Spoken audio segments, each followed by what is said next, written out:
still find in our press corner.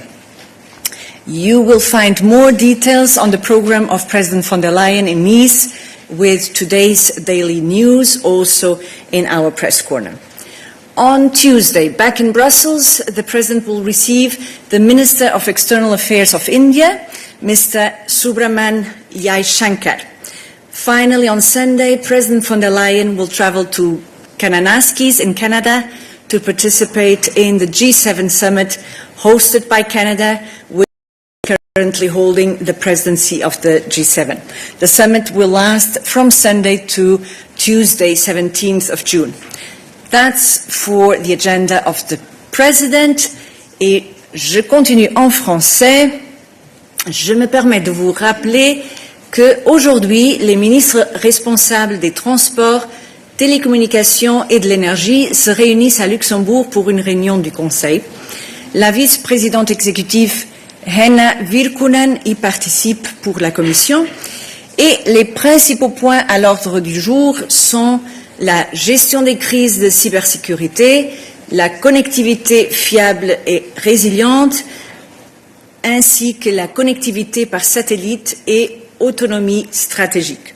Je profite pour saluer d'ailleurs l'adoption de la recommandation sur la gestion des crises de cybersécurité par le Conseil ce matin et je vous invite à consulter notre Daily News où vous trouverez plusieurs détails sur ce dossier.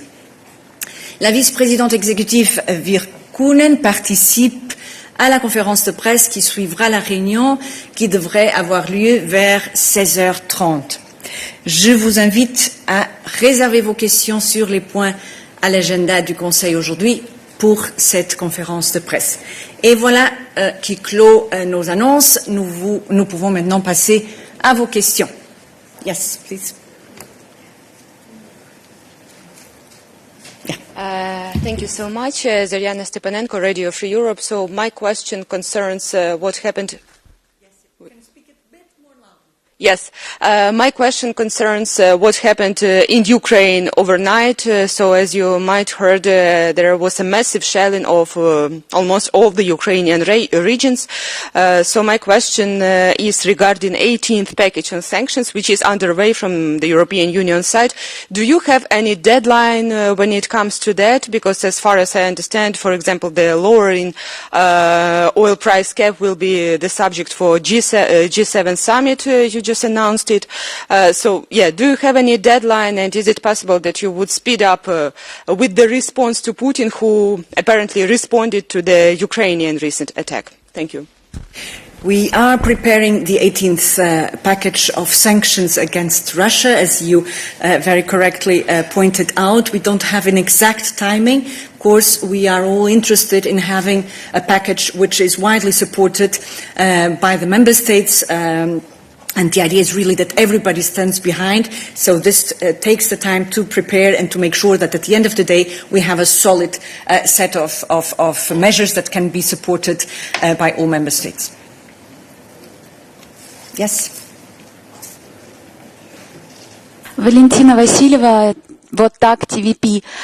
Yesterday, leaders of Russian opposition were here in European Parliament, and basically Yulia Navalny said that no peace deal with Vladimir Putin can be without releasing of Russian political prisoners who are in Belarus, and Ukrainian prisoners who are in Russian jails as well. And Vladimir Karamurza believes that the European Union can play key role in that.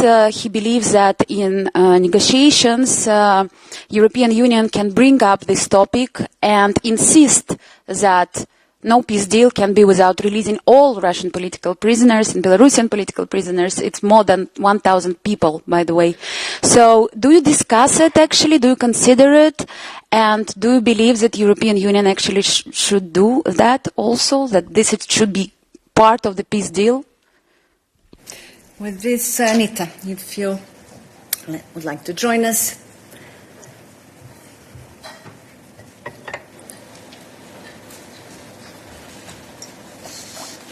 Thank you, Valentina. Also, on the previous question, but also I would like to regroup it when it comes to your question in terms of the demands that Ukraine has, and it is for Ukraine to actually set up all the demands in terms of the negotiations. And of course, we are fully supportive of that in close contact with our counterparts in this regard. But when it comes to Russia, Russia speaks and understands one language, and their language, as we've seen now in the most recent shelling, is the same language of violence and terror, killing innocent civilians, bombing civilian infrastructure. So this is why we're working relentlessly in increasing the pressure on Russia and ensuring that Ukraine remains strong so that it can demand throughout all the conditions so that we can achieve a long and lasting peace. Yes, Valentina? Yes, but about political prisoners with Russian passport who are in Russia, they were protesting against war, they're in Russian jails, and it will be peace negotiations. Do European Union ready to bring up this topic that these people should be released?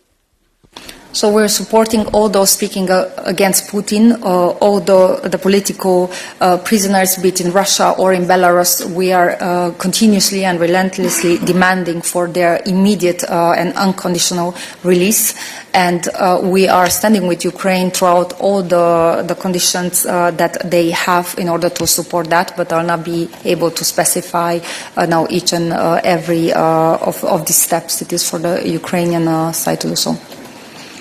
Thank you. Any further questions to Anita? Antoine?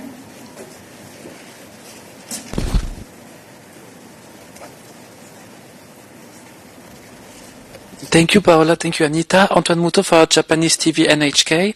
On the sanctions imposed yesterday by the US administration towards some ICC officials, I was wondering what is the Commission's reaction on this, and also could the Commission in any way try to block the effects of those sanctions by example given using the so-called blocking statute? Thank you. With it, and then Anita will follow, drawing your attention to a social media post this morning by President von der Leyen on precisely the subject of sanction in relation to the ICC, where the President said that the Commission fully supports the International Criminal Court and its officials, that this court holds perpetrators of the world's gravest crimes to account and gives victims a voice. It must be free to act without pressure. We will always stand for global justice and the respect of international law. Paola, and in the same vein, also the High Representative just tweeted, so I'll also point you out to her tweet on ICC upholding justice in the face of the most serious crimes and the importance of preserving the integrity of ICC and its vital work and protect its independence. Now, on ICC we have a clear position. It is the cornerstone of the international justice and the fight against impunity. We deeply regret the decision to impose sanctions on 4 additional individuals, and we will provide also the full support and contribution to ensure the protection of the court and its staff. We also fully support the ICC and the principles set out in the Rome Statute, and we remain committed to work together with all state partners and other partners around the world to support the court and to preserve and respect the court's independence and the integrity of the Rome Statute. And now on the further elements on the blocking statute, that will be for my colleague Olaf. Yes, Olaf, you'd like to add? We won't send away Anita totally yet, just on standby, so that Olaf can address the other element of the question. Yeah, thanks, Paola. Thanks, Anita. I mean, we can't say much at this stage. It's correct that the use of the blocking statute is an initiative for the European Commission. And we're in constant exchange with all our member states on issues like this. So all we can do right now is closely monitor the implications before we decide on any next steps. And we have to just take it one step at a time. Antoine, you would still like to come back on this?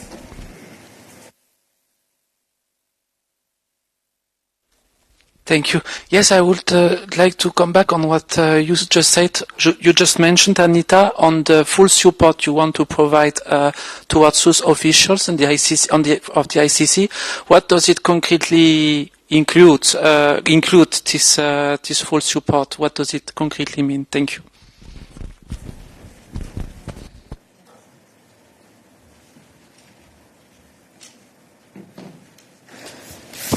So, first of all, we will monitor the implications of the executive order, and then we will assess any possible further steps. Good. Still to Anita. Yeah. David?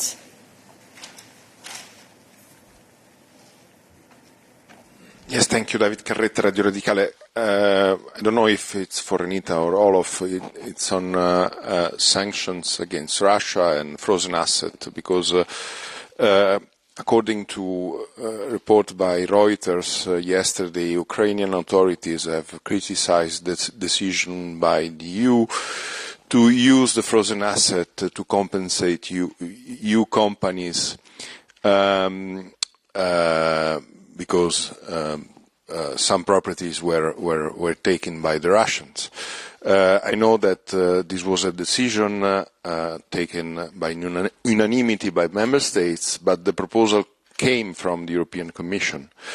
I'm wondering why you proposed this type of legal framework. And secondly, since the official position until now on frozen assets is that you cannot confiscate them because of financial stabilities, legal problems, and so on, why you cannot use, you can use that for European companies, but not for Ukraine? Thank you. So, either Marcus or Olof, I think, on this, no? Yes, do we have more information on that? Yes, David, I've also seen those reports. So it's basically the use of the frozen assets to compensate the investors, and the question on whether everything should be reserved rather to compensate Ukraine and help Ukraine. Now, I think it's also worth looking into the fact that in terms of the sanctions, what we are using to support Ukraine is the revenues of the assets and not the frozen assets itself. So an important point to clarify in this sense, but all of you may have more on this.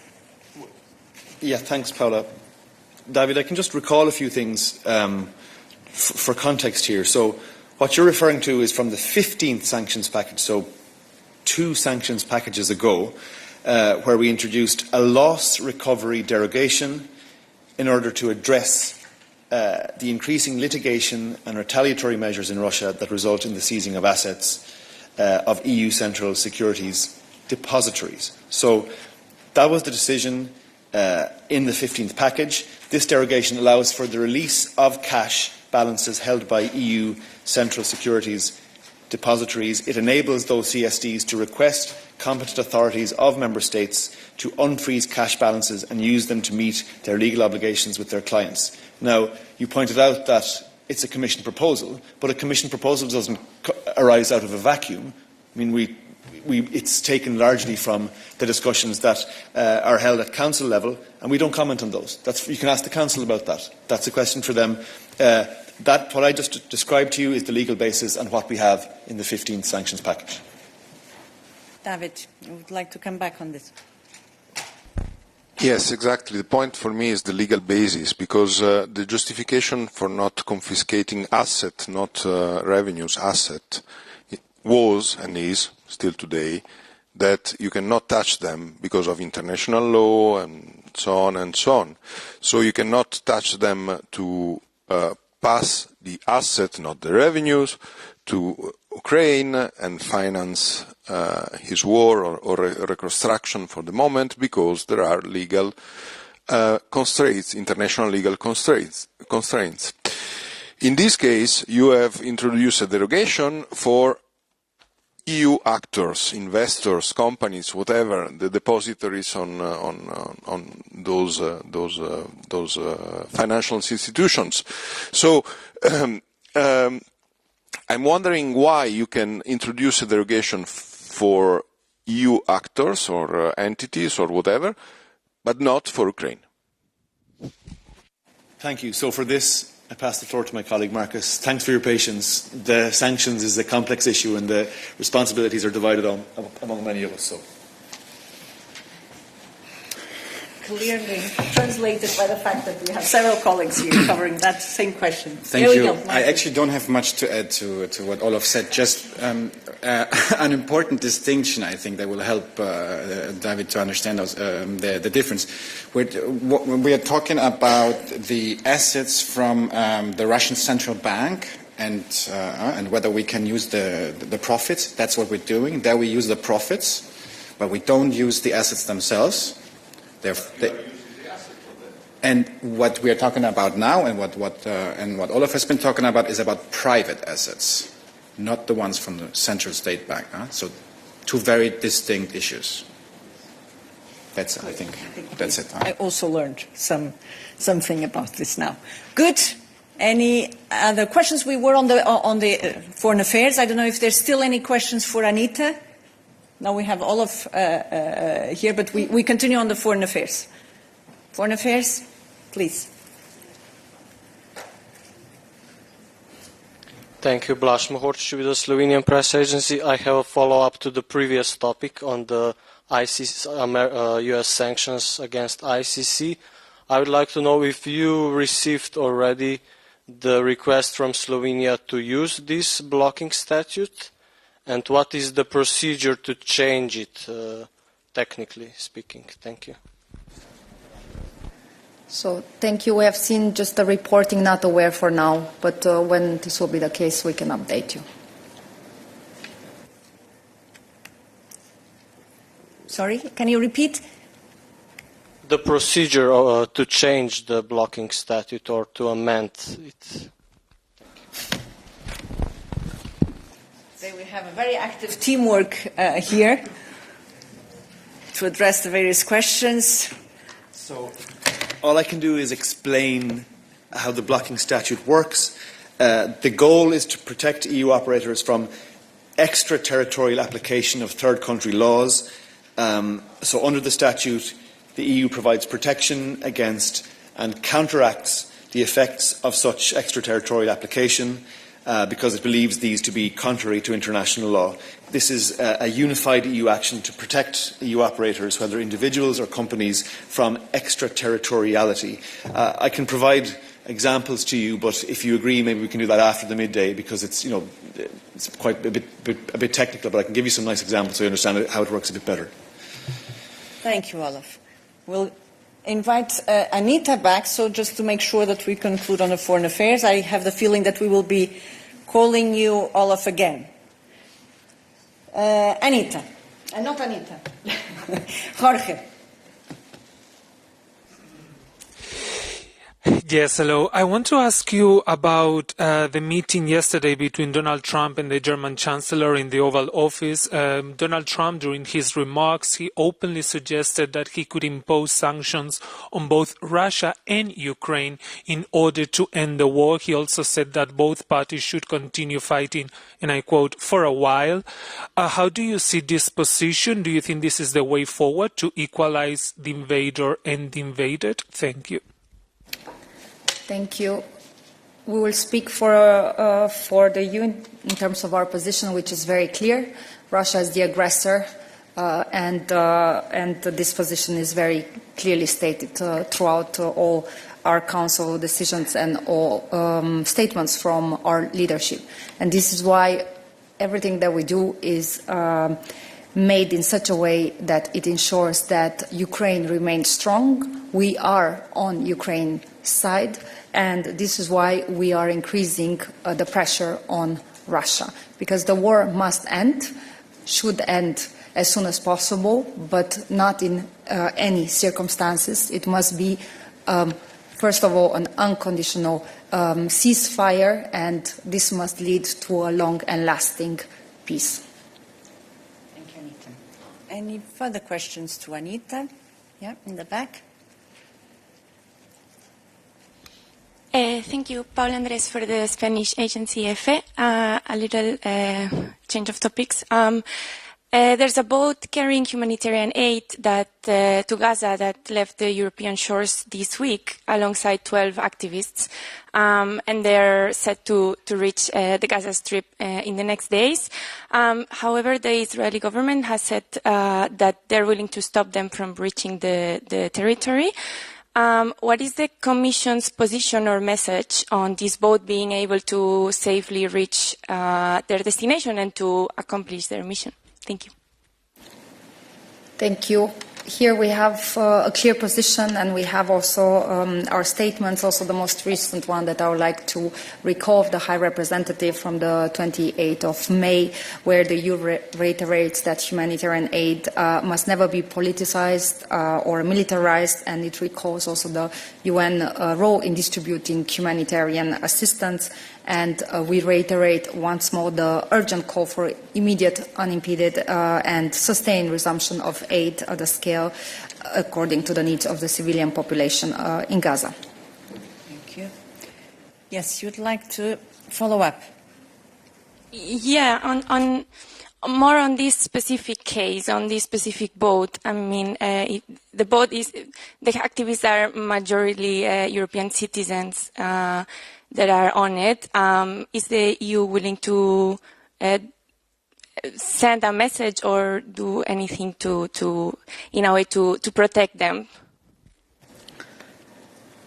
Thank you. So our message is clear. I don't know if Eva would like to add anything from the ECHO side, but for us it's very clear in terms of the access and humanitarian aid to Gaza. Other questions to Anita? Thank you. Bruno Bulpa, BBC News. To Anita, so on this topic, the High Representative said that she will make her findings public at the next Foreign Affairs Council on the review of the EU-Israel agreement. Are we likely to hear any other proposal in the meantime, or do we have to wait for 2 weeks to increase the pressure on Israel to, let more aid in, quite simply? And forever, on the humanitarian aid, and I think you answered a question from Jorge earlier this week, and saying that some EU aid had gone through this week. Do we have any figures in tons or in trucks of how much aid is going in and of how much aid is still blocked? Thank you. Anita will address the first, and then we'll see if we concluded on the questions for Anita before moving on the question on humanitarian aid. So, Anita. On the first, I'll be short because, as you rightly mentioned, this has been brought up the last FAC on the 20th of May, and obviously will not be able to speculate on any outcomes ahead. No concrete timing yet. Odile. Odile Harvey pour Radio Nord-Bretagne. Anita, could you update us on your position about the arms embargo, towards Israel, because there are more and more calls for arm embargoes, and also from people, dockers, for instance, who are refused to work and help with the transportation of arms towards Israel. Thank you. Thank you. I will need to check on this and come back to you bilaterally, please. Yeah.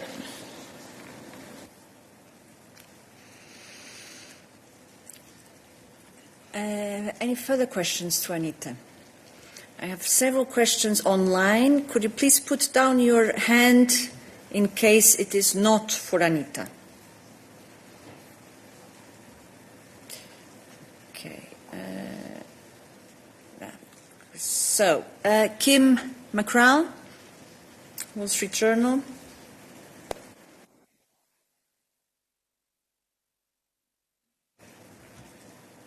Tim, can you hear us?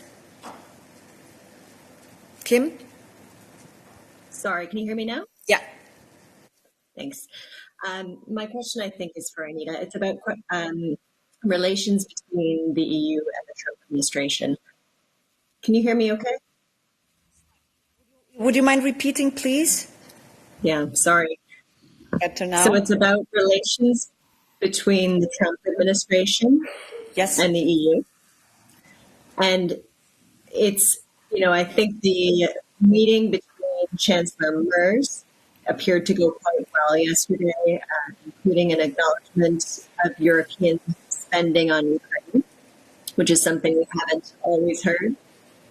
The USTR, the trade representative, this week seemed to sound quite positive compared with some of his past comments. And the U.S. Defense Secretary said yesterday that European countries had stepped up on their defense spending. Taking some of these comments together, do you see a shift in the tone or in some of the rhetoric we're hearing from the Trump administration when it comes to relations with Europe? And I hope that was okay and understandable. I hear an echo, so I'm trying to speak slowly. Sorry. It wasn't very fluid, but I think we got the main gist of your question, Kim. So if we understood you correctly, or if I understood you correctly, your question was if we perceive an improvement in the tone of the relations between the EU and its member states and the administration of President Trump.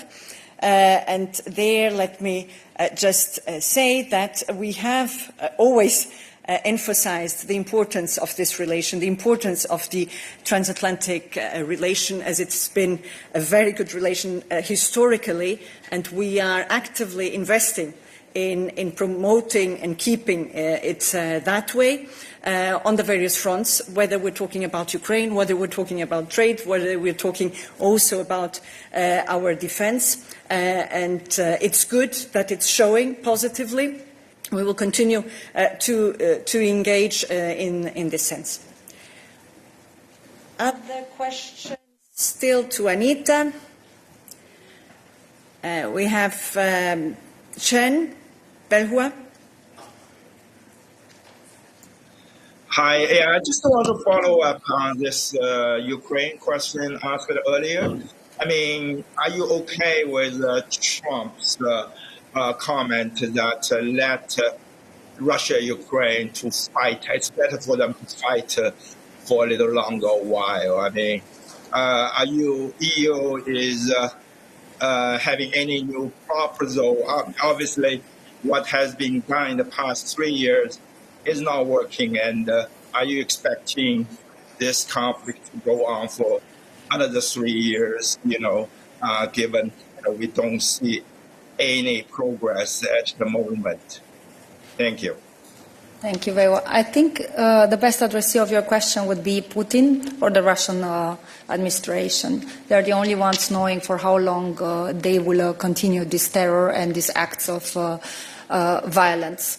And we'll not be commenting on comments, as you know, but what we can do is we will express our position, which is very clear, against war, against this violence, against the shelling of innocent people, and for Ukraine. And let me close by saying one last thing. No one wants peace more than Ukraine. Thank you, Anita. I think we have exhausted the questions to Anita. Good, we can change topic. So maybe I'll start with Eva, since we have a question there from our colleague from BBC News on the level of humanitarian aid which has been going through to Gaza. Good afternoon. Look, it would not make sense to give you some exact numbers of trucks that are going to Gaza because it's changing, and these trucks are trucks of the United Nations, because we always deliver our aid with our partners, with United Nations or NGOs. What is important that the access to Gaza has improved a bit. Now the trucks are able to come from several directions.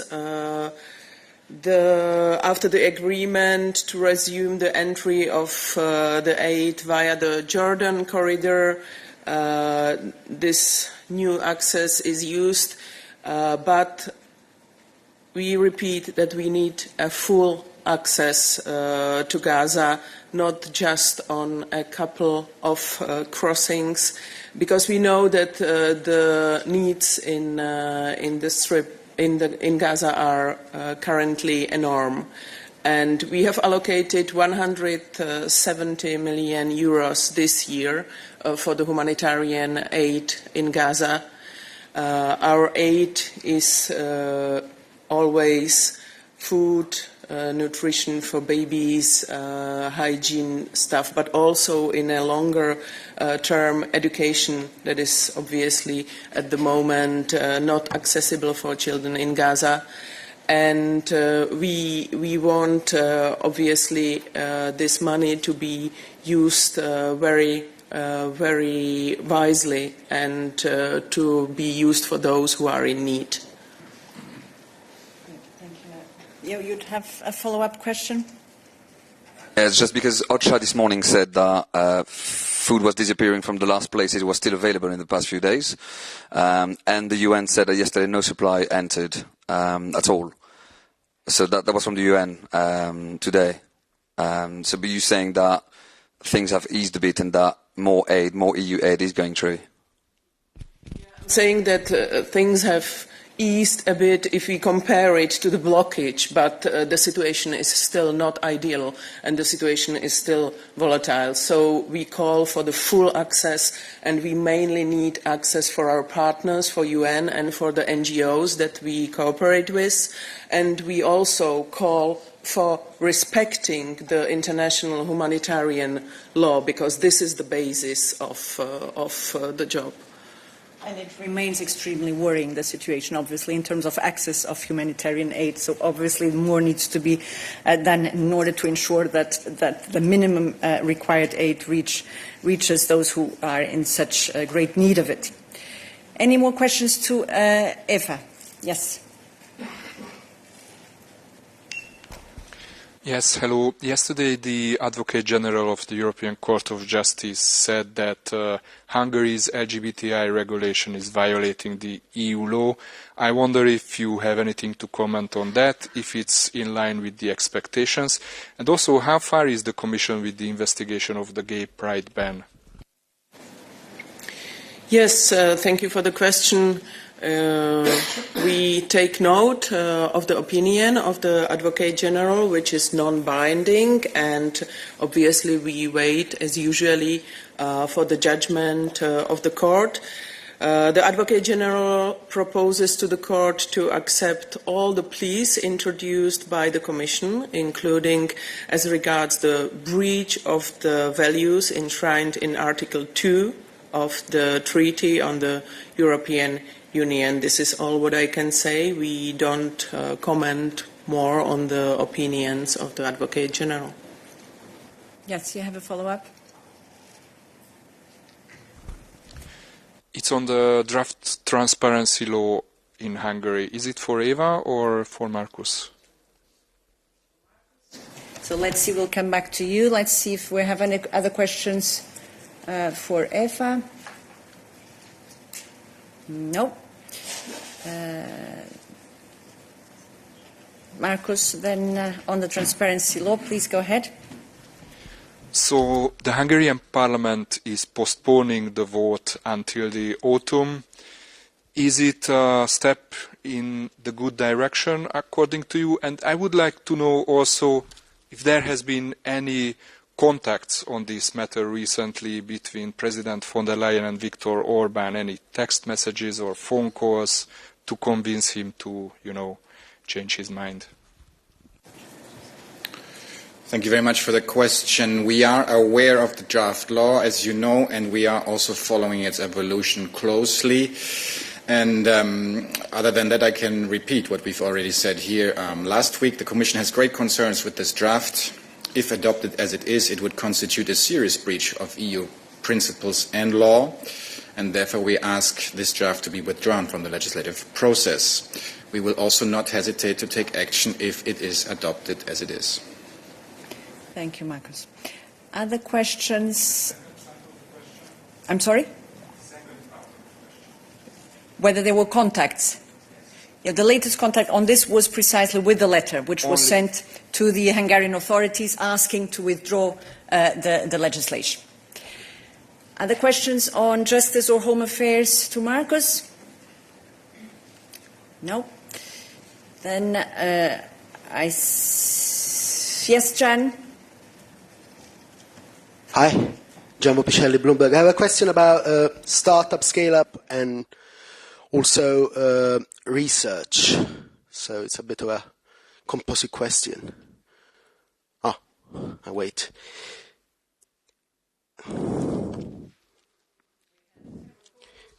This morning? It's good, it's good. It means that we're thinking in a complex fashion. Hi, Thomas. So I've read with quite some interest the Startup and Scale-Up, Choose Europe for Startup and Scale-Up strategy. I, of course, am aware of the Commission's plan to attract top talents in science and also tech and research. So I was wondering whether you had already reached out to Mr. Musk to move to the EU and start his own company here. He's very welcome. Thanks, Jan. Indeed, as Paula says, everyone is very welcome indeed to start and to scale in the EU. This is precisely the objective of Choose Europe, which was presented by the President, and the Startup and Scale-Up initiative that was also presented here by Executive Vice President Séjourné and Commissioner Zahayeva. So indeed, yes, I mean, this is twofold. First, to retain the talents we have and to allow EU startups to scale and to grow here in the EU, but also indeed everyone is welcome to join, to Choose for Europe, to grow here in the EU. No direct contacts directly with Mr. Musk, indeed. Other questions to Thomas? Lorenzo. It's on the artificial intelligence, on AI Act. We heard about the possibility to discuss a possible delay in the implementation of the regulation or parts of the regulation. Can you tell us what the situation is actually? Is there a pressure to do this, to delay the implementation? Thanks. Thanks, Lorenzo. I'll maybe recall slightly in different words what EVP Hanna Virkkunen has said yesterday during the press conference. So there is no point in changing existing legal deadlines. The prohibitions under the AI Act kicked in February of this year. The legal deadlines for the general purpose AI models will kick in August. This cannot be changed. Our legislation and its objectives remain, and we will, of course, enforce our legislation. Now, it's true, you know it very well, within the AI Act, certain legal deadlines will apply only in August 2026. So next year, we have a digital omnibus coming up later this year, where we will indeed check what can be done with our digital acquis to simplify it. And here, in that framework, I cannot now prejudge from this podium if it will affect future deadlines, so the ones that will kick in August 2026 or not. So this remains to be seen. Other questions for Thomas? I have one online from Sarah Brandstätter.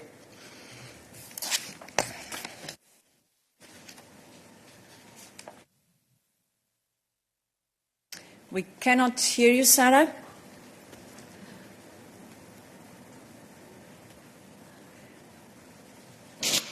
working now? Yes. Perfect. I have a follow-up to yesterday's press conference by Hillary Clinton. It's that different member states, including France, Spain, and Denmark, are asking the Commission to do more on the protection of minors online. They're asking for a social media ban for children and teens under a specific age, 15 or 16, as well as introducing strict age verification for social media platforms in the DSA Article 28 minor guidelines. So what's the Commission's take on these two issues? And if you're not agreeing with the member states, doesn't that risk a fragmentation of the EU single market? I'm not sure did you understand Yes. correctly? So maybe we need to rephrase it just to be sure that we are all on the same page, because there were a bit of sound issues. Yes, indeed. From what I understand is some member states calling for a social media ban, and what our stands are on that, and where we are standing with age verification tools. So, of course, I mean, we take note of these calls by member states. We're indeed aware of these discussions. This will, by the way, be discussed also later today within the Council with Executive Vice President Henna Virkkunen. Let me maybe bring the problem the other way around. I mean, digital offers a lot of benefits to our kids, to our citizens, obviously. So we want to tackle the risks that are associated with these digital tools, social media platforms that we are consuming on a daily basis.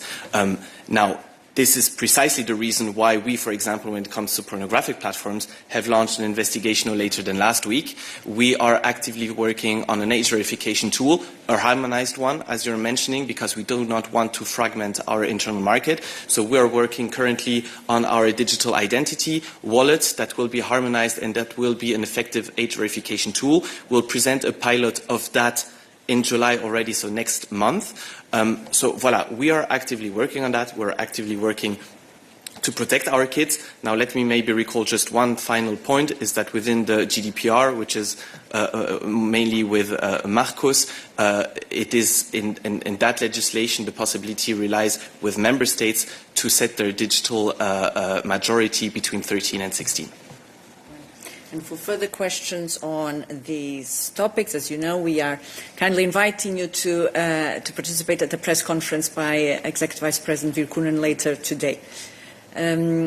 Other questions to Thomas, which are not the subject of the Council today? Yes, Odile. Bonjour Thomas. À propos de la visite mardi prochain que vous avez annoncé le ministre des Affaires étrangères indien, et aussi pour essayer d'attirer les Indiens qui sont très forts dans la tech, est-ce que ce sera au programme des conversations avec la présidente? Parce que pour le moment, et quand on parle avec une délégation de parlementaires indiens en ce moment ici, hein, et quand on parle avec eux, ils disent bon, finalement, ils sont plus intéressés par continuer à aller aux États-Unis. Merci. Merci Odile. Je n'ai pas de détails sur les sujets dont vont discuter le représentant indien et la présidente von der Leyen. On aura sûrement plus à communiquer lors de la réunion la semaine prochaine. On vous tiendra au courant. Other questions to Thomas? No? And I see still some questions to Olof. And I go back to the participants online. Andreas Stamm.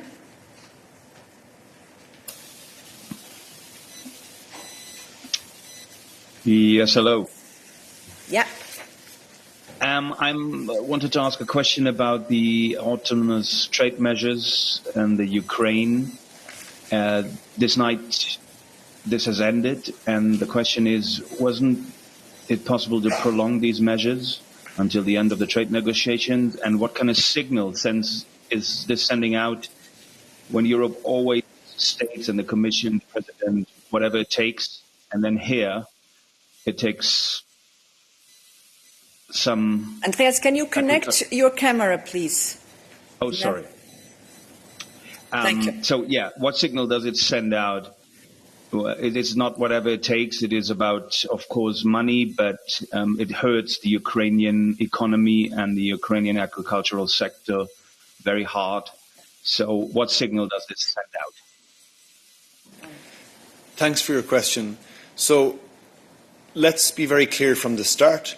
The EU's commitment to supporting Ukraine is, as our President has said, as firm as ever. The decision to put in place these transitional measures away from the autonomous trade measures towards a renegotiated and updated deep and comprehensive free trade area reflects that commitment. So what has happened at midnight tonight is that the autonomous trade measures have expired.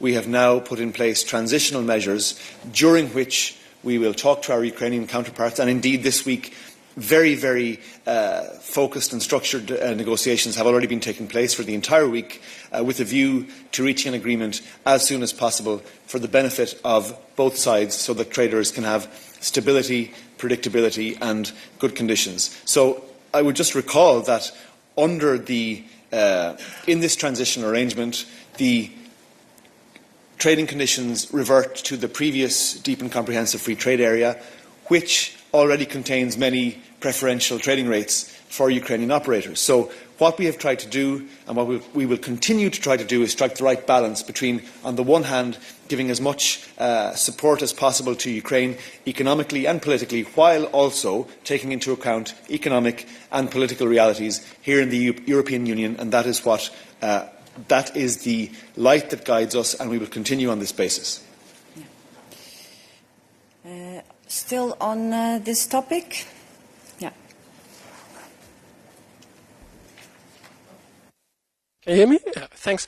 Also on this topic, Jan Nevlin from ZDF, how big would the damage, or is the damage to the Ukrainian agricultural sector because of the ATMs expiring? And on the other hand, how big would have been the disadvantages for farmers in Europe if an extension had been granted on the old provisions? Thanks for your question, Jan. We're not providing any sort of modelling on the economic impact of these changes. What I can point out, and it's very important that this is kept in mind, is that, first of all, as I just mentioned, we're trying to strike the right balance between, on the one hand, offering strong economic and political support to Ukraine while reflecting economic and political realities here in the European Union. The reality is that since the Black Sea ports have essentially fully reopened, Ukraine should have good prospects for building trade up, we believe, as far as its pre-war levels. So we're not going to go into any modelling on what may or may not happen. We can simply repeat that we are in negotiations